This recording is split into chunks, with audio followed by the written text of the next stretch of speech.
Predator Meghan. Hello, I'm H.G. Tudor. Before I enlighten you with more insight into the behaviour of this one's wife, please do show your appreciation for the work of your glorious narrator. Thank you for those of you who've already done so. You can do so via the link in the video description. Also, do take a look at the sister channel Narcissism and Psychopathy with H.G. Tudor. Please do subscribe, link also in the video description. Human beings are predators, and it is often said that the narcissist or psychopath is the apex predator. There's also another very effective predator, and that is the shark. Sharks have existed for over 400 to 450 million years, and they've survived 5 mass extinctions that wiped out many other groups. This makes them one of evolution's great success stories. They diversified into more than 500 species, filling roles from apex predators to smaller hunters and even filter feeders. Sharks have sensory superiority. They have an extraordinary suite of senses that let them detect and hunt prey in vast, often murky oceans, where vision alone fails. For instance, they use smell, whereby up to 2/3 of their brain is dedicated to olfaction. They can detect blood or amino acids at dilutions as low as 1 part per million, or even finer in some cases, allowing them to track trails over long distances. They have electroreception. Pores on the snout of the shark detect tiny electric fields from muscle contractions or heartbeats, allowing them to locate hidden or buried prey, even in total darkness. The lateral line detects vibrations, pressure changes, and water movement from struggling or swimming prey. Sharks are highly sensitive to low-frequency sounds, like wounded prey, over distances. And their vision is actually rather good in low light with a reflective layer. Some species see colour or contrast, which is useful for ambush. These senses combine for layered detection: smell, hearing at long range. Many sharks are apex predators with few natural enemies. They often target weak, sick, or young prey, which helps maintain ecosystem health by preventing overpopulation. They use ambush tactics in order to secure their prey. Now, as you've been listening to me talking about the shark and its predatory role, no doubt you've been making some connections in relation to the narcissist and the narcissist's ability to instinctively select prey. People are prey. The narcissist has evolved in a way which enables the narcissist to identify those individuals which will best serve their needs in respect of controlling them, drawing fuel from them, gaining appropriate character traits and residual benefits. The aware narcissist operates by a combination of instinct and knowledge, the unaware narcissist on instinct alone. But the narcissist has evolved in a particular way which allows them to be the predator.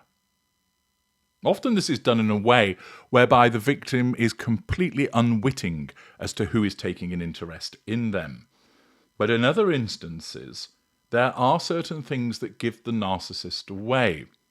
And I'm about to show you 2 particular aspects of the behaviour of this one's wife that demonstrate her predatory behaviours, and also how her facade management wasn't as effective as it ought to have been in her recent Geneva visit.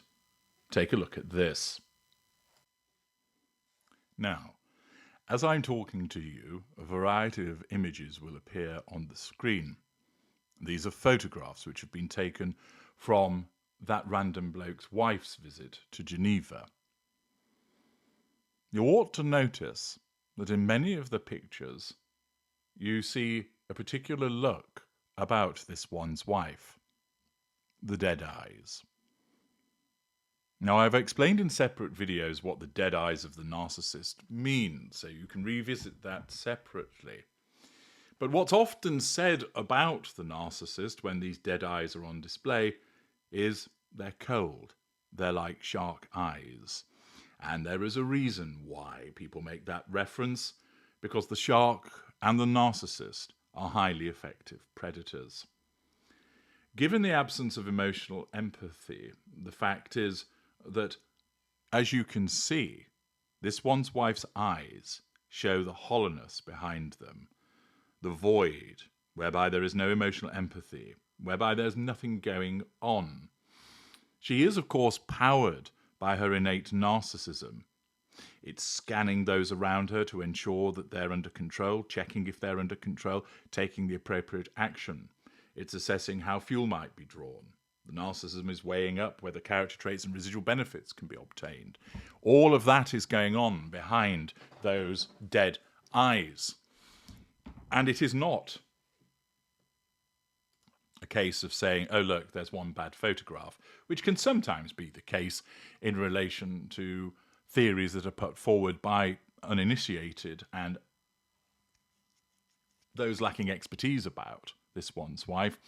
Occasionally, they will take one photograph and try and interpret a lot from it, when in actual fact it's just a bad photograph. But here, you can see a succession of photographs that all show those dead eyes, that there's nothing going on. You're looking at the shark as it flows through the waters of people around it.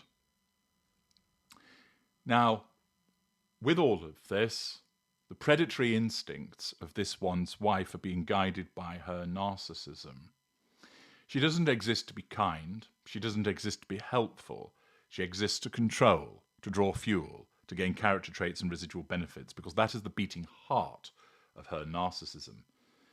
And this predator that walks amongst all of these people, many of whom have no idea what she actually is writ large in these photographs. And you'll also see that there is a lady, I suspect that she is a mother of one of the children that sadly lost their lives as a result of online activity. The lady dressed in pink. And as you can see her on the screen, you will then see the predatory stare of the narcissist. The lady is looking down, and then you see this one's wife staring at her. This is yet another giveaway whereby the facade has fallen asleep. The facade management has taken a nap, and it has allowed that cold, predatory gaze of the narcissist predator to be seen as she looks upon the woman in pink, assessing,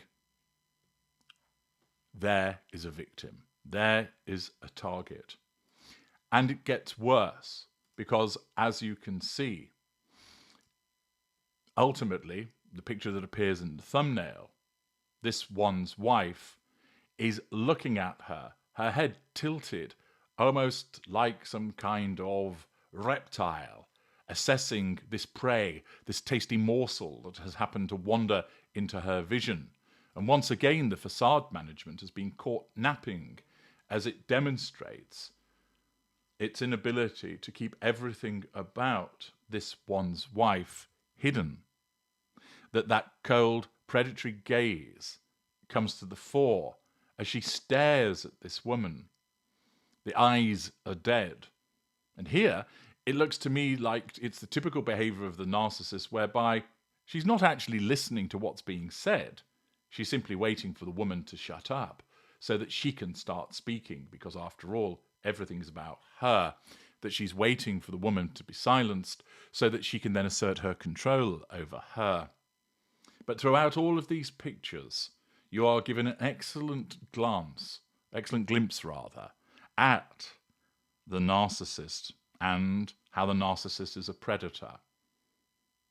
This one's wife's facade management wasn't functioning at the highest level that it ought to. Perhaps it was busy trying to keep the heated, ignited fury under wraps as a consequence of the lack of crowd, which will have infuriated her. And therefore, what it did allow us to see, and of course, you're only able to notice this as a consequence of the expertise of your glorious narrator is her cold, predatory stare, the dead eyes, the shark eyes. I'm H.G. Tudor. Thank you for watching.